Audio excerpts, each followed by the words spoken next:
I'm going to show you a sure way to have millions in the bank by the time you're retired. If you listen to this message today, you're going to know more about money than 99% of adults. Yeah, that includes your parents, unless they listen to me. This is the Rich on Money podcast, episode 11. I'm Rich Carey. This podcast episode is dedicated to my favorite teens in the world, Liam, Lacey, and Bella. This is great advice for any of my listeners. If you're in your 30s, 40s, or 50s, it's great advice. But the real magic of this advice is starting young. And that's why I really want to talk to teens and young adults today and try to convince you how important it is to get money invested at a young age and let it compound for 30 or 40 years and to see the magic of how much you end up with. The advice I'm going to give is what I've done myself. I did this starting at a young age and it's worked out awesome. Let's start with a little story. Two close boyhood friends grow up and go their separate ways. One becomes a humble monk, the other a rich and powerful minister to the king. Years later, they meet up. As they catch up, the minister in his fine robes takes pity on the thin, shabby monk. Seeking to help, he says, if you could learn to cater to the king, you wouldn't have to live on rice and beans. To which the monk replies, if you could learn to live on rice and beans, you wouldn't have to cater to the king. Now, most of us fall somewhere between the two. I'd like to be closer to the monk. What's the magic of this advice here? I think it was Dave Ramsey that said, if you live like no one else, then you can live like no one else. The point is, if you're in your teens and your parents are paying for a bunch of stuff for you, great, take advantage of that. But once you're out of the house and you're on your own and you're responsible for your own life, if you learn that ability to live in a little bit cheaper place, drive an older car, keep your costs down, put money in the bank, right? Start investing when you're young, you're going to really come out ahead. And there is a joy. I think that people in their 20s would love to have flashy stuff on Instagram and TikTok and show off about how awesome their life is. But what I would say is a lot more fun is not showing off on social media, but having a bunch of money in the bank. You know it's there, and the people you care about know it's there, and nobody else knows. I think that's a bigger flex. Have you guys heard of the marshmallow test? It was a study done back in the 70s to see if their ability to delay gratification as children translated to success in later life. And the way the test worked, they'd leave the kids in a room, maybe 3, 4, or 5 years old, leave them in a room with one marshmallow and tell them, if you don't eat that marshmallow, when I come back, you'll get 2 marshmallows. Well, they'd leave the room and certain kids would just have to eat that marshmallow that was in front of them, while certain other kids had the presence of mind to go, no, wait, if I can hold off, I'll get 2 marshmallows later. Delayed gratification. Basically, the idea of the study is the kids that could delay that gratification often turned out to be successful in later life. My point of today is, I want you as a teen and a young adult to pass the marshmallow test. A lot of times the message that I'm giving today, people start understanding that message, maybe at 40, 45, 50, and they realize the value of investing early and having it grow for decades. And it's too late. If you start at 50, it's too late to save a bunch of money for retirement. It just is. So you're in a unique position. And if you're listening to this as an older adult, make sure you teach this to the children, teens, and young adults in your life. To those teens and young adults who haven't swiped away yet, if you're still listening to this, I get the feeling you're going to be successful with money. This idea of $1 million, right? The whole time I was growing up, $1 million was this number to reach that was magical and you'd be wealthy for the rest of your life. $1 million isn't what it used to be. If you've got $1 million saved up, say you have $1 million net worth at age 60, you're not rich. You're not rich by any means. Might have been true back in 1980 when I was a kid, but it's not true now. I guess my point is, I think maybe like 3 million is the new million. So $1 million is a stepping stone that you're going to get to, hopefully in earlier life, on your way to a very stable amount of money by the time you retire.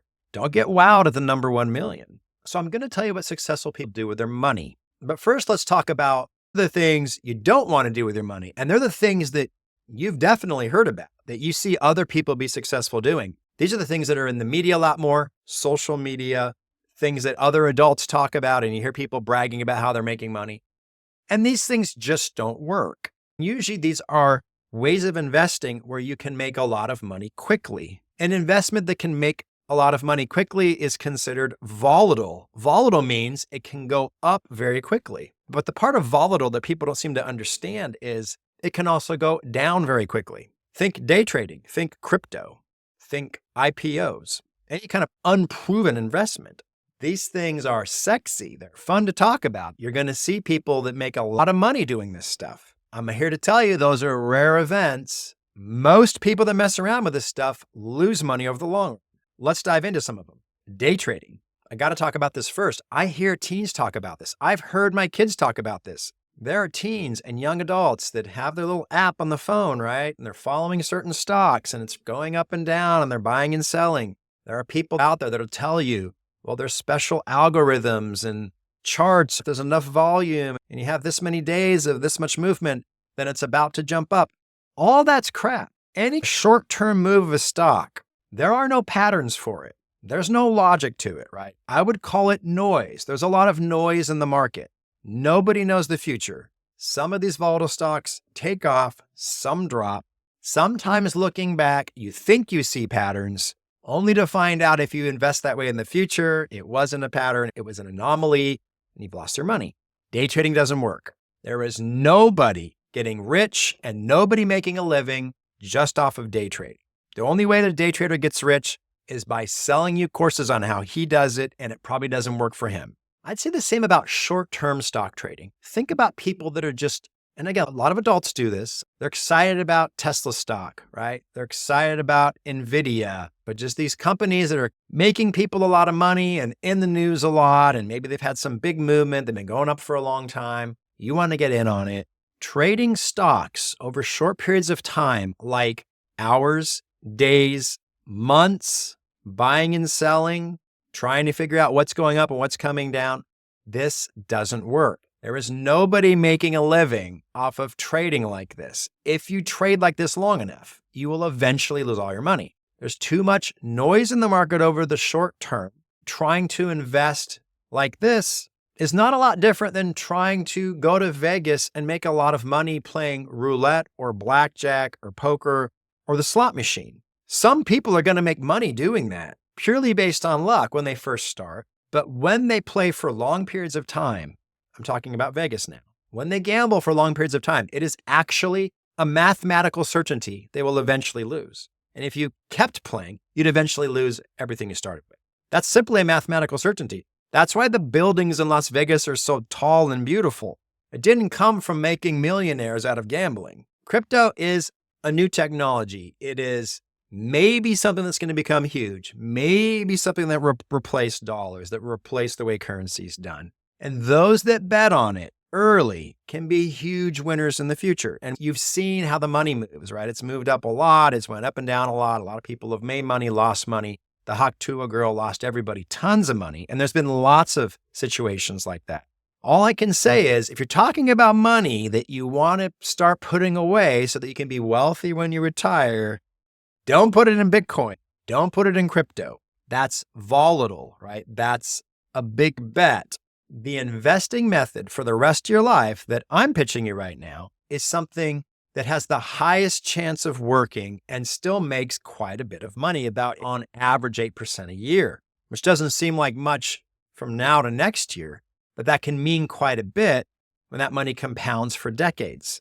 And I'll get to those exact numbers. You need to know who Warren Buffett is, because that's where this advice came from. I listened to this advice that I heard from Warren Buffett 25 years ago. At the time, he was the most successful investor in the world. Interestingly enough, that's still true today. He's still the most successful.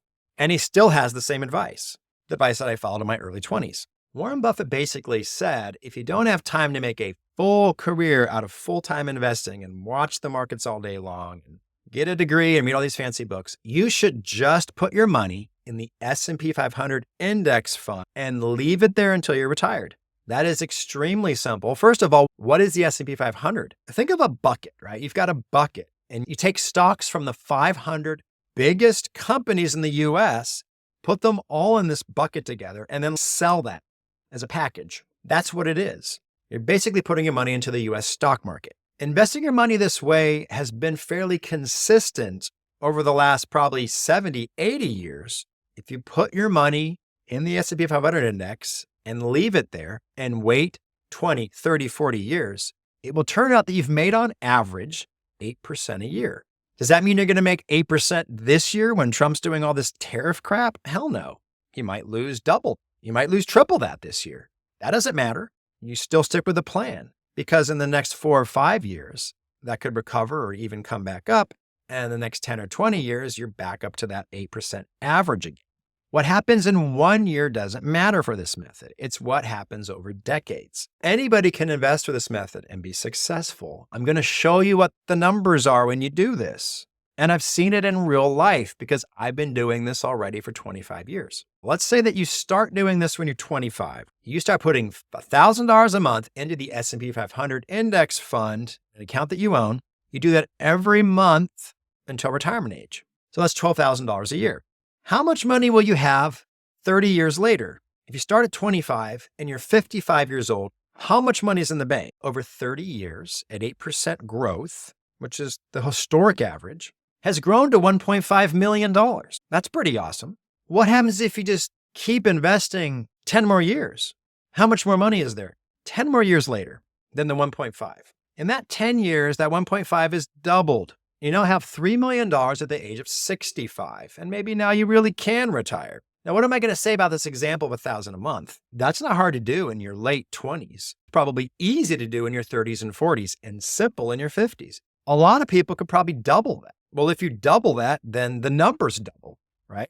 And if you increase that number as you get older, the math just gets better. Starting at 25 and letting it grow for 30 years created some magic. But once it was big already, that next 10 years really made a difference. What you do when you're young, the money you can put away now is worth so much more than the money you put away when you're 50. If I have $5,000 at 50 and then 10 years later it's $10,000, I've made no difference in my life. But 1.5 million to 3 million, you've made a serious difference in your life. Why? Because you started early and had that nest egg that could double later in life. So 8% a year, right?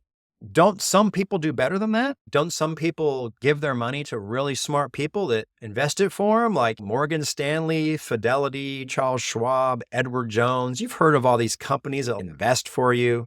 Or maybe you think you're good at investing. I've got news for you.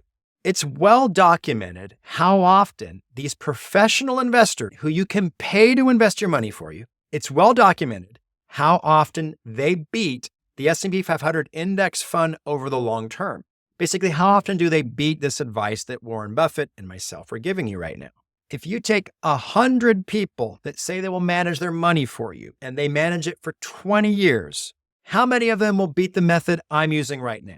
Out of that 100, only 8% of people, 8 out of 100 will do better than the method I'm giving you that requires no thought, no skill, no thinking, no trying to guess what the market's doing, just literally putting the money in there and leaving it. So there's a multi-billion-dollar industry built around convincing you that you should let somebody invest your money for you, let them decide when to buy and sell, give them a percentage, give them fees, and 92% of the time they do worse than the method that I'm giving you that costs zero in fees and is simple.